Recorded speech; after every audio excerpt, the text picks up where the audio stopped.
All right. I welcome you to today's broadcast on this channel. And I want us to discuss briefly how geographical location create dynamics in global politics.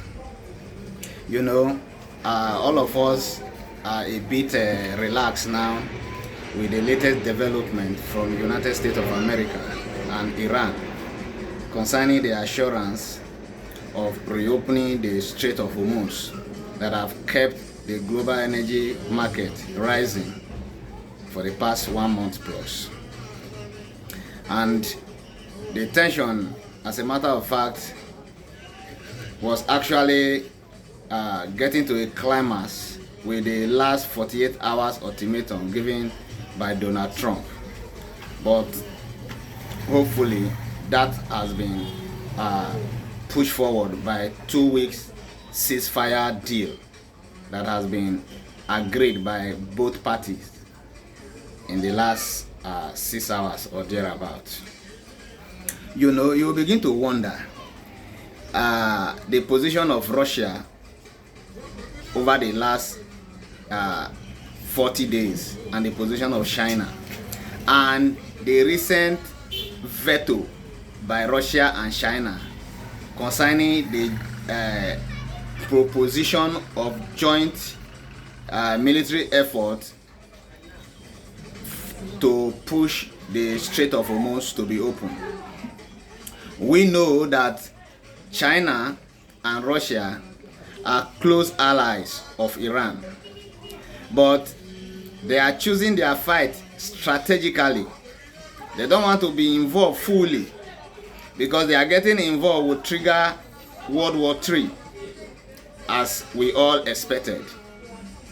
You know, one of the reasons why China and Russia are very careful is because of their geographical location.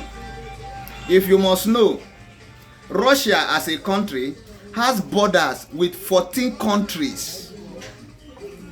Imagine you having borders with 14 countries, and Russia is the biggest country in the world by landmarks.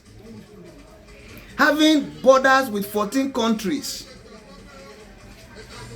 it will be very, very, very hard for them to survive if all the 14 countries decide to wage war in support of the other allies. The same thing with China. China has borders with 14 countries also, like Russia. So they have strategically been careful. Unlike America, geopolitics favor them very well. America has borders with just only 2 countries. That is Canada and Mexico. Then by maritime or sea borders, they have border with Russia and Cuba. That positions them very well because the landmass, the sea that protect them is massive. The geopolitics favor them very well. That is why US can do and undo, because the Canada as a country is a very stable country. The Mexico, they can't measure America. Then come to Israel. Israel has border with just 4 countries. And Israel is very small, and that is why what they do very well is intelligent gathering. They can profile you in a minute and you are off, because they strategically use that geopolitics to put more finance into intelligent gathering, because that is the only way they can survive in where they are located. Look at Iran. Iran borders about 13 countries, which make them vulnerable. And in as much as they try to be the leader in the Middle East, if they are allowed, based on their intention, to have what they are looking for, other country will not survive. Country like Israel. And that is why Israel, they can't blink based on their location. So for you to see Russia being careful, China being careful, the exposure is much. Having 14 countries each bordering your country. You look at Nigeria, for instance. Nigeria has border with 4 countries: Cameroon, Niger, Lake Chad, and Benin Republic. Just 4 countries.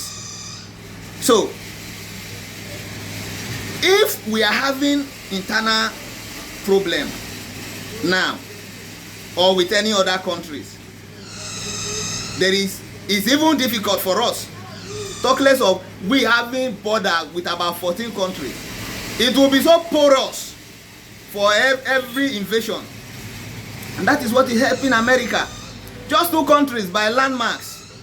Just 2 countries, Mexico and Canada. You can't invade America. The water marks you will cover before you get to America from any country, their navy will take you off.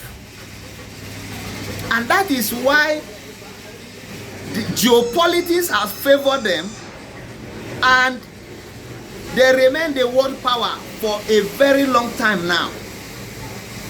And that is why Iran cannot measure up.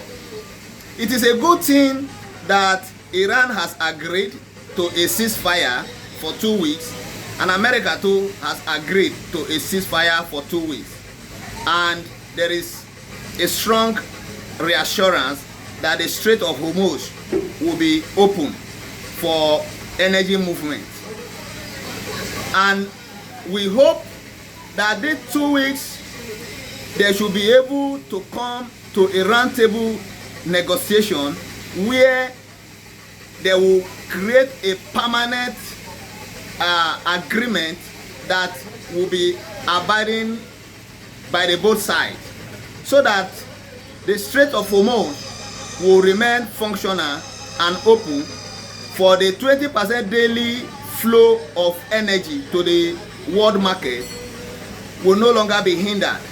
Because as a matter of fact, we have really felt the heat across the globe. And just when Trump made the announcement midnight Nigeria time, about 2:01, we saw that even in the global market, the energy price started dropping. But we know in Nigeria, they will want to make more gain. They will not want to effect any drop in price of crude oil.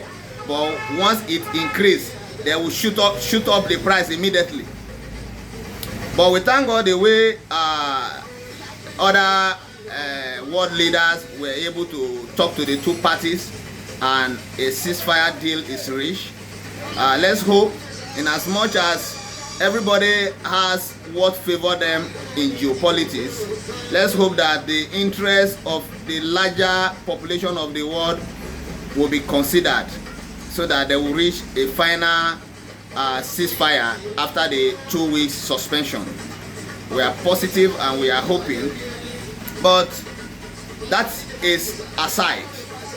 Coming to Nigeria, with the latest happening in our politics, the court case that is ravaging the African Democratic Congress, ADC, and the uncertainty that is looming in opposition, we are not certain if the opposition will be able to measure up with what APC is cooking. But this is Nigeria. It is not over until it is over. I don't know what is your own view. We can discuss. Thank you.